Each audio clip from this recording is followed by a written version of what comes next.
আমার কষ্ট, মার তো কষ্ট হবে, আমি সে কষ্ট দরকার নেই। ও যা কর্ম করেছে তাতেই গেছে আমার শান্তি।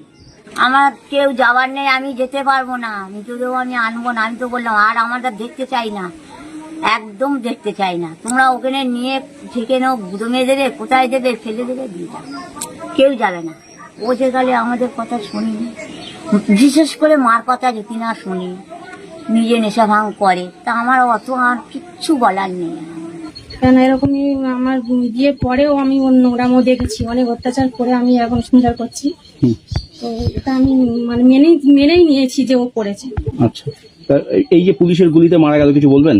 না, ও অন্যায় করেছে, ও দোষ করেছে, ও হচ্ছে গিয়ে গুলি খেয়েছে, এটা বলার কিছু নেই। আচ্ছা, আপনি কি চাইছেন এখন?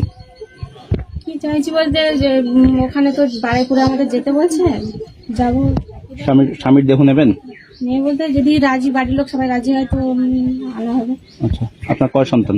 একটা ছেলে। আচ্ছা, প্রবাস কি করতেন? কিছু করতো না, বাড়িতে থাকতো। কি নাম আপনার? চাপা মনে। হ্যালো, হ্যাঁ কাকিমা, আজকে কার্যত বারুইপুরের যিনি ধর্ষক তাকে এনকাউন্টার করা হলো, আপনি কতটা খুশি? আমি তো একটা মায়ের কোল খালি হয়েছে, এতে খুশি হওয়ার কিছু নেই, কিন্তু একটু শান্তি পাচ্ছি। আর সেই মাও একটু শান্তি পাচ্ছে, যার কোল খালি হয়েছে, যে ওনাকে এনকাউন্টার করা হয়েছে। আর এখনো যারা দোষী আছে, এখনো যে দোষীগুলো আছে, তাদেরকেও এমন ভাবেই এনকাউন্টার করা বা ফাঁসি দেওয়া, এই 7 দিনের মধ্যেই যেটা করার করতে হবে, না হলে আবার ক্রিমিনাল বাড়তেই থাকবে। মানে এই ধর্ষকদেরকে একটা চরম শাস্তি দেয়া হলো। হ্যাঁ, ধর্ষকদেরকে চরম শাস্তি দেওয়ার দরকার ছিল, কিন্তু আমাদের টিএমসি সরকার দেননি। তো এই সরকার দিয়েছে, এই শাস্তিটা দেবে, তবে ক্রিমিনাল কমবে। মাননীয় মুখ্যমন্ত্রী শুভেন্দু অধিকারীর উদ্দেশ্যে কি বলবেন? আপনিও তো একজন মানে মাতৃ, হ্যাঁ মা, কি বলবেন? আমি ওনাকে ধন্যবাদ জানাতে চাই যে উনি এসেছেন, তাই ক্রিমিনালদের শাস্তি হচ্ছে। তার জন্য ওনাকে আমি ধন্যবাদ জানাতে চাই। কাকিমা, আর একটা জিনিস, আরো যারা 3 জন অভিযুক্ত আছে তাদেরও এনকাউন্টার করা হোক, আপনি এটা বলতে চাইছেন?